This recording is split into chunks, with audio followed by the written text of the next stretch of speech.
What's good, everyone? OJ here. Welcome back to another video, and today we're going to be talking about two discussion pieces of news. We're going to be discussing whether it's silly for Nintendo to not put their games on PC. There was a recent article from PC Gamer that I wanted to discuss and get your thoughts on. And then also Metroid Dread. I think the sales of this game are going to be surprising to many people. I've been collecting some data, looking at some different sales charts, and kind of came to a conclusion in terms of what I think this game is going to do. So I want to discuss it further, of course, with your help. But before we get into any of that, guys, please make sure you hit that like button and also subscribe if you are someone new, as we drop daily gaming videos at 7:30 a.m. Eastern time and also have live streams 6 days out of the week. Now, with that out of the way, let's go ahead and get right into this here. And we're starting off with this article from PC Gamer stating that it's silly for Nintendo to not put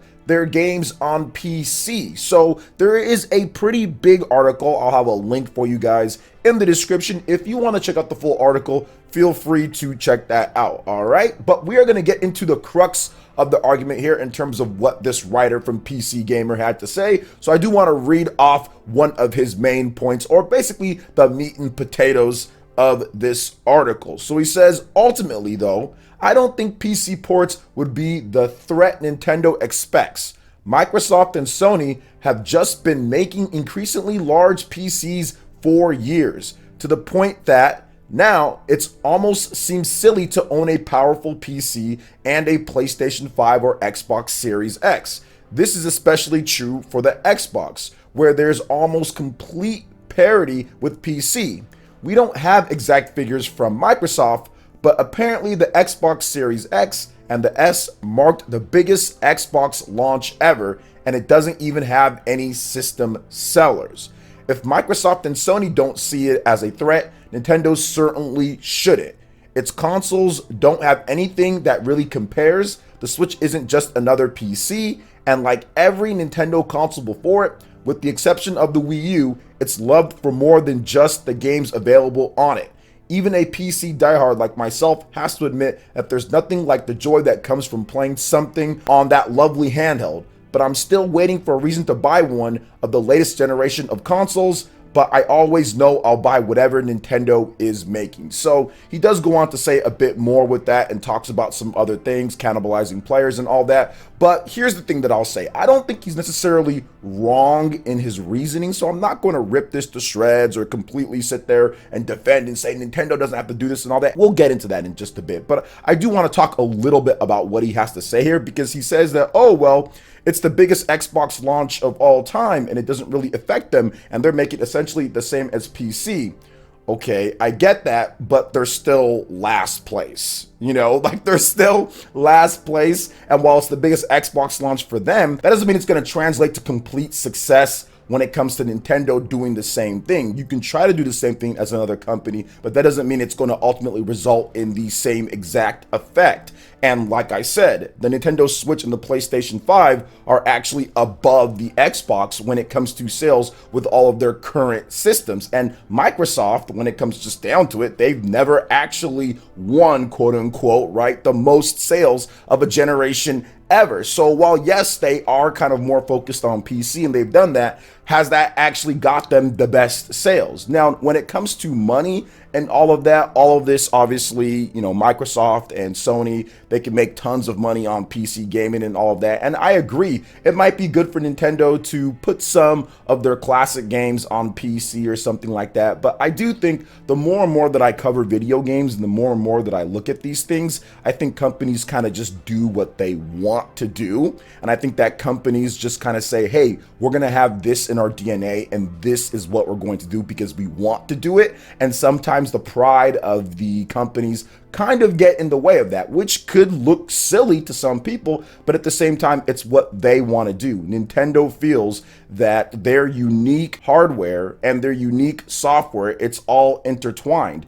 And that's the reason why people will enjoy, they want people to go to their ecosystem and not have to worry about going anywhere else when it comes to most of their games. Their mobile games aren't actually their regular games. They're not. They're specifically designed mobile games. So it's not really necessarily the same thing, because people on PC would be looking for Super Mario Odyssey, an official release from Nintendo, or The Legend of Zelda Breath of the Wild. We already see people do crazy emulation and stuff with some of those games. So I think people would be looking for stuff like that, not a Fire Emblem Heroes or whatever the case is. So bringing up mobile isn't necessarily a good comparison, although Nintendo at one point did see the mobile market as a threat to them, which they did express. So maybe they do see it as that. Maybe they do see PC as somewhat of a threat. Maybe they don't. Maybe they just want to do what they want to do. And if you look at it overall, you look at the game sales of Nintendo systems, if you compare that to Microsoft and Sony, first party wise,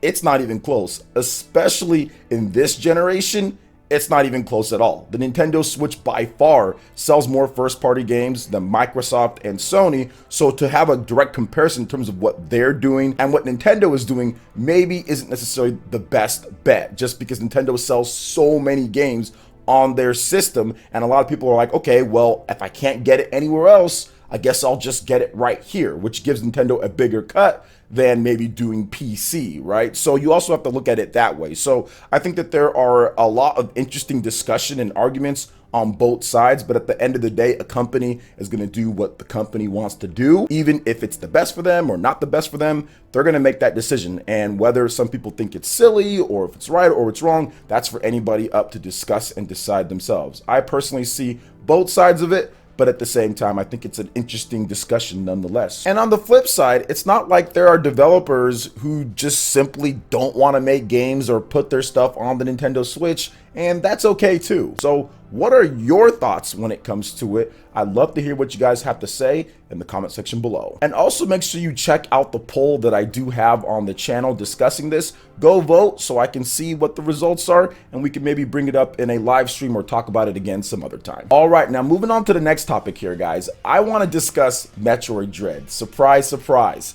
The sales of this game are going to surprise a lot of people out there. Now, over the past week or so since the E3 presentation, I've been overhyped, overjoyed with the amount of people that have spoke to me, that have said, yo, OJ, this is going to be my first Metroid game. Hey, OJ, I purchased Metroid Dread. I got the special edition, or I got the regular edition, or I'm going to pre-order it on the eShop, and I'm excited to get into it. Hey, OJ, where should I start out with first? Metroid Fusion. There's a lot of questions going on because the Metroid base, the old school Metroid base, are they even there anymore? Yeah, there's some out there, but there's a lot of new consumers. There's 90 million almost, right? Nintendo Switch gamers out there. There's a lot of people out there who never played a Metroid game and are very interested. They've heard of Samus. Samus is a popular character within the pop culture video game type of world. We've all heard of Samus, but they want to see what's going on with the game, and they haven't had the opportunity to do that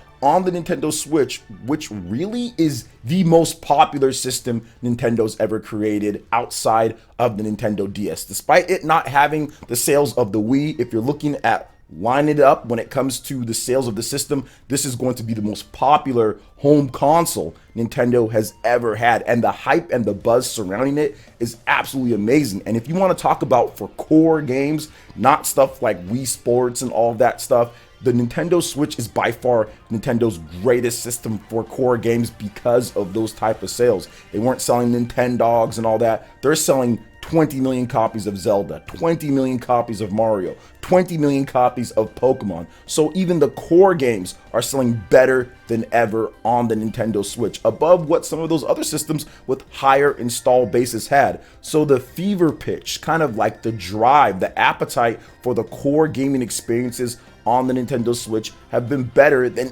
anything Nintendo's ever experienced. Heck, you can look at franchises that always were a million selling or a little bit above that, or 2 million selling or under. They've done their franchise best on the Nintendo Switch. That is the Switch effect. Now on the channel, on my community page for polling, I actually asked you guys a series of questions, and it's kind of all leading up to this, along with some of the data that's been collected from GameStop and the E3 pre-orders after that, in terms of Metroid Dread being #1. Also with the Amazon sales charts, Metroid Dread once again being up in the top charts when it comes to across the world. But on the channel, I actually asked you guys a number of questions in terms of what's going on. So one of the first poll questions was, what was your favorite Nintendo Switch exclusive from E3 2021? Now, The Legend of Zelda Breath of the Wild was the top game with 40%, but in at number 2 was Metroid Dread at 34%. Now, of course, Metroid Dread is not going to sell anywhere near the amount of Legend of Zelda Breath of the Wild 2, but it was interesting to see exactly how excited you guys were, how many votes were taken from Breath of the Wild 2 over to Metroid Dread. So it was very good to see that there is hype and excitement over stuff like Mario plus Rabbids, over stuff like Shin Megami Tensei 5, over Advance Wars and some of the other games out there. Now, after that, I followed up with, will Metroid Dread become the best-selling Metroid game of all time? It needs about 3 million units to do so, and 84% of you guys, out of the 10K plus votes, the previous one had 13K for that one, now this one had 10K plus votes, 84% of you guys said, yup, it's going to do that. That shows me that there's a lot of hype anticipation for this, and this is just a small sector in terms of the small slice of the internet that I have. The Switch base is infinitely greater when it comes to what I'm doing right here, but it's just interesting to see the mindset in terms of what's going on here. Now, I asked just a recent question. I said, are you guys going to purchase Metroid Dread? So it was the setup, right? I set you guys up, and then on the last one, it's bam, it's the question. And as of the time that I'm recording this video, over 9,000 people have voted, and 64% of you guys say, yes, I'm going to buy it. That is actually the highest share outside of like Legend of Zelda or something like that I've talked about on this channel in terms of intent to buy. Usually it's a lot more mixed. 64% said yes, 15% said no, and 21% said maybe. So that is an overwhelming 80% that are probably or are going to get the game out of what's just going on right here. So now you take what I'm talking about right here, and I understand what other people have stated when it comes to the past and how Metroid games haven't done well. I'm not thinking this game is going to sell 10 million copies. Some people think that I'm trying to project that or I'm trying to argue that. No, I think that it's going to be the best selling game in the franchise, which it needs about 3 million to do so. That's not too hard to achieve with the proper planning, with the proper game, and in the current climate that we are in. We saw this with Xenoblade, we saw this with Pikmin, and we saw this with Fire Emblem. All of these games were under 3 million unit sellers for the most part on previous console iterations, right? Systems that had more sales than the Switch has right now, and systems that had less, all of them were under 3 million. Fire Emblem Three Houses broke that chain, right? It broke that chain over 3 million as of last year, 3.02 million to be exact. So it's obviously higher now. Pikmin had never done over 2 million, and Pikmin 3 Deluxe comes out, which is just a port of the Wii U game, and sells over 2 million copies and is currently on sale and even selling more at this point. Xenoblade Chronicles had never sold over 1 million. I think the original Wii game did that on a single release, and now Xenoblade Chronicles 2 is over 2 million, and Xenoblade Chronicles Definitive Edition is over 1.5 million. So what you're seeing here is that switch effect with these lower end games. Every game doesn't have to sell 30 million copies like Animal Crossing or 20 million copies like Zelda, because these games don't have the budget. Nintendo does not put that type of money into it for it to have to sell that much. Heck, even those games that have that amount of sales don't have the budget in terms of having to do that. They just sell really well because they're popular. But Nintendo doesn't have to get those type of sales. All they have to do is have a variety of games for different types of consumers, and different games sell different amounts when it comes to the certain strategy or genre or whatever the case is. So it's not like the games have to do that well. Metroid Dread is a 2D action adventure game, right? That looks great in my opinion, and it has a full 3D engine and everything, but it doesn't have to sell 10 million. I think that in order for this franchise to continue and be successful, selling 3 million plus would be more than enough, because it would show that there are new consumers because it beat out everything else, and it would also show that people are excited about that franchise coming back. So when I look at everything in totality, I look at everything that we talked about right now, and then the new age, Nintendo, for the first time in a Metroid's release, this is the first time ever in terms of the modern era with the internet and everything that Nintendo is actually on board with content creators. They've been on board with reviewers, they've sent them stuff, but content creators, Nintendo ambassadors, people like myself, people like Miss Click, people like Rogers Base, all these people that are now covering Nintendo games, Nintendo actually is okay with it. They didn't have that before, because remember, Nintendo used to kind of say, we don't like this, making money off of our videos or off of our games or whatever the case is. We're going to copyright claim, all this type of stuff, and that's gone. So now we can promote and talk about the games that we love, which does help out. I've literally had thousands of people